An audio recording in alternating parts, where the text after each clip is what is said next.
আসসালামু আলাইকুম, কেমন আছেন সবাই? আজকে আমরা কথা বলবো একটা দেশ নিয়ে, যে দেশটা অনেকে গিয়ে অবৈধ থাকেন, খুব ভালো অবস্থায়ও আছেন, অনেকে যাইতে চান, অনেকে ট্যুরিস্ট ভিসায় ঢুকতে চান। সেটা হচ্ছে কি হংকং। এই হংকং এর ব্যাপারে অনেকের অনেক ধরনের ধারণা থাকে, কিউরিয়াসিটি থাকে, জানতে চায়, অনেকে যেতে চায়, অনেকে অবৈধ পথে যায়। সো আজকে আমরা তুলে ধরার চেষ্টা করবো যে হংকং এর বর্তমানে অবস্থা কি, আপনি যেতে চাইলে কিভাবে যেতে পারবেন, সবগুলো বিষয় নিয়ে আমরা তুলে ধরার চেষ্টা করবো। চলুন দেরি না করে চলে যাই আমাদের মূল ভিডিওতে।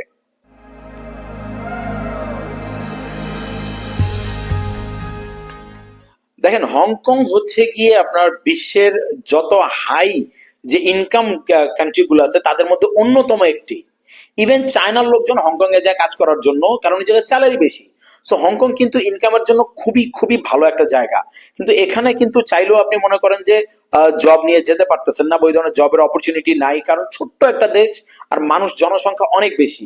তারপরও ওদের ইনকামের মানে ইনকামটা অনেক বেশি। তো আমাদের অনেক বাংলাদেশি ভাইরা আছে হচ্ছে হংকং আছে, হংকং এ ভালো অবস্থায় আছে, ভালো টাকা কামাচ্ছে, কিন্তু অবৈধ থাকে, অবৈধ অবস্থায় আছে। কেউ পানি পথে গেছে, এক একজন এক এক ভাবে নানান ভাবে গেছে। কিন্তু সবচেয়ে ইজিয়েস্ট ওয়ে যেটা হংকং এ যাওয়ার, সেটা হচ্ছে কি ট্যুরিস্ট ভিসা। আর এই ট্যুরিস্ট ভিসা গিয়ে আমাদের বাংলাদেশি ভাইরা হচ্ছে হংকং এ থেকে যায়। থেকে গিয়ে ওই জায়গায় মনে করেন যে কাজকর্ম করে, মোটামুটি ভালো একটা আর্নিং করে। ওই জায়গায় নানানবিধ ঝামেলাও আছে, সুবিধাও আছে, অসুবিধা, সবকিছু মিলাইয়া।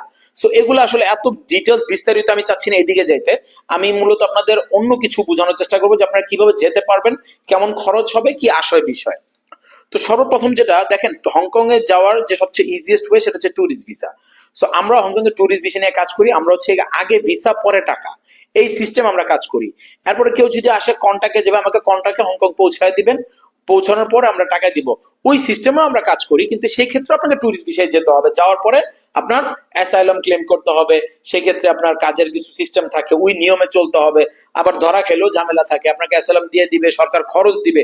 দেখেন, বড় একটা প্লাস পয়েন্ট কি হংকং এর, আপনি যখন হংকং এ অ্যাসাইলাম ক্লেম করবেন, যে আপনি রাজনৈতিক আশ্রয় বা আশ্রয় নিবেন, তখন সেক্ষেত্রে আপনাকে কিন্তু সরকার থাকা খাওয়ার খরচ দিয়ে দেয়।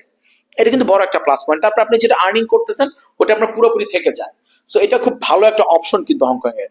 সো অনেকেরই অনেক ধরনের ধারণা থাকে, একটা ভিডিওতে আমি আসলে ভালো মন্দ সবকিছু বোঝানোর চেষ্টা করতে পারতেছি না, বা খুলে ধরা মানে তুলে ধরতে পারতেছি না। কারো যদি কোনো ধরনের হেল্প হয়, বা কেউ যদি হংকং যেতে চান, ওই ধরনের কোনো চিন্তাধারা থাকে যে হ্যাঁ ট্যুরিস্ট বিষয়ে আমি থাকতে পারবো, বা ওই ধরনের আমার মন মানসিকতা আছে, বা আমি করতে পারবো, তাহলে Hong Kong one of the best country tourist বিষয়ে গিয়ে থাকার জন্য, বাট ওদের নিয়ম কানুনের ভিতরে। সো যাই হোক, কারো যদি কোনো ধরনের প্রয়োজন হয় আমাদের সাথে যোগাযোগ করবেন। আর আপনাদের অনেক ভাই ব্রাদার বন্ধু বান্ধব আছে যারা একটা ভালো কান্ট্রিতে যেতে চায়, যাওয়ার মতো তাদের ইয়া আছে, কিন্তু টাকা কম, অল্প খরচে ভালো কান্ট্রিতে। তার জন্য আমি মনে করবো যে ভিডিওটা শেয়ার করেন তাদের সাথে, হংকং বেস্ট কান্ট্রি, তাদেরকে সাজেস্ট করতে পারেন। আর আমাদের চ্যানেলে বিভিন্ন দেশ নিয়ে তথ্য ভিডিও দেওয়া থাকে, চাইলে ভিজিট করলে আপনাদের আমাদের চ্যানেলের আরো কান্ট্রি গুলো জেনে যেতে পারবেন। কম খরচে আরো কোন কান্ট্রিতে যেতে পারবেন, ইউরোপ নিয়ে আমাদের ভিডিও আছে। যাই হোক, ওই ব্যাপারটাতে যাবো না এখন।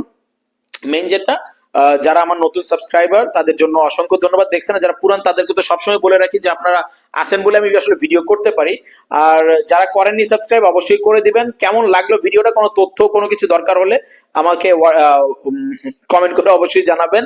আর যোগাযোগের যে মাধ্যমটা সেটাও ক্লিয়ার করে বলে দিই। দেখেন, আমাদের সাথে যোগাযোগ করতে পারবেন, আমাদের হোয়াটসঅ্যাপ নাম্বার হচ্ছে গিয়ে ভিডিও ডেসক্রিপশনে দেওয়া আছে। প্লিজ দয়া করে মেসেজ দিবেন, কল দিবেন না ভাই। কেউ কল দিলে ভাই ধরতে পারি না, ব্যস্ত থাকি। অনেক ভাই মন খারাপ করে, অনেক ভাই অনেক ধরনের মন্তব্য করে। ভাই আপনার ফোনটার সময় আমি ব্যস্ত হতেই পারি ভাই। সো আপনি দয়া করে মেসেজ দিয়ে রাখবেন, আমরা অবশ্যই রিপ্লাই করব। এটা নিয়ে টেনশন করবেন না যে ভাই মেসেজ রিপ্লাই করবে কিনা, অবশ্যই করবে ইনশাল্লাহ, যদি বেঁচে থাকি। তাহলে দেখা হবে ইনশাল্লাহ আগামী ভিডিওতে অন্য কোনো দেশ, অন্য কোনো টপিক নিয়ে। ততক্ষণ পর্যন্ত ভালো থাকবেন, সুস্থ থাকবেন। আল্লাহ হাফেজ।